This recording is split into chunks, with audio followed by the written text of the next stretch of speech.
आज आपण बनवणार आहे कांदा भजी। पावसाळा सुरू झाला की आपल्याला कांदा भजी किंवा काहीतरी असं एकदम क्रिस्पी खाण्याची खूप इच्छा होती। त्यासाठी आपण आज बनवणार आहे झटपट होणारी कांदा भजी। तर आता मी तिकडे तेल तापायला ठेवले आणि इकडे सगळी तयारी करून ठेवली आहे। जो की मी तयारी करत होते तोपर्यंत तेल तापत होतं।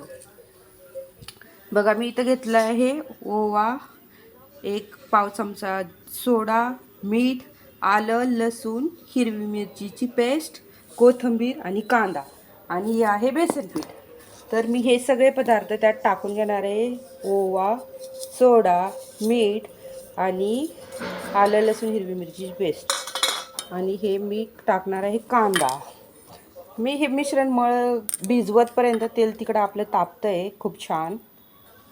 आणि मी तुमच्यासोबत एक सिक्रेट टिप शेअर करणार आहे, जी की म्हणजे आपले भजी एकदम वड्यासारखे असे खुसखुशीत होतात आणि खूप फुगतात। ती काय आहे की ती म्हणजे जेव्हा आपण ह्यात सोडा ॲड करणार आहे तेव्हा आपण हे मिश्रण खूप वेळ भिजत ठेवायचं नाही आहे। पूर्णपणे पाणी टाकल्यावर एकदम पटकन एकजीव करायचं आहे आणि पटापट असे भजे सोडून घ्यायच्यात। खूप जास्त वेळ भिजवायचं नाही, फक्त ते मिक्स झालं पाहिजे, कारण की त्यातला सोडा आहे तो पटकन त्याची रिॲक्शन होऊन तो तेलातच फुगला पाहिजे। बघा आता मी टाकलेले भजे किती फुगतात ते मी तुम्हाला प्रत्यक्षात दाखवते। हे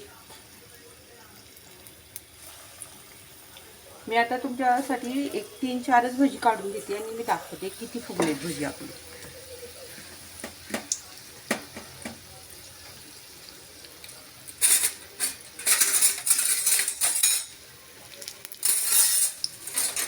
आणि तेल पण जास्त पीत नाही, मग पटकन आपण सोडा टाकल्यावर हे बघा किती छान फुगलेत आपली भजी।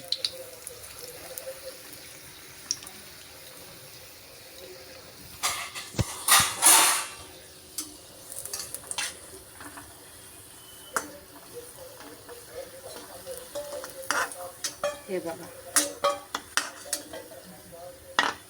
कितीतरी फुगलेत मस्त असे एकदम बटाटा वड्यासारखे दिसतात आणि खायला पण खूप छान लागतात। आणि हे बघा आतमध्ये पण कच्चे नाही आहेत, पूर्ण शिजलेले आहेत। हे बघा, रेसिपी आवडली तर लाईक करा, शेअर करा, सबस्क्राईब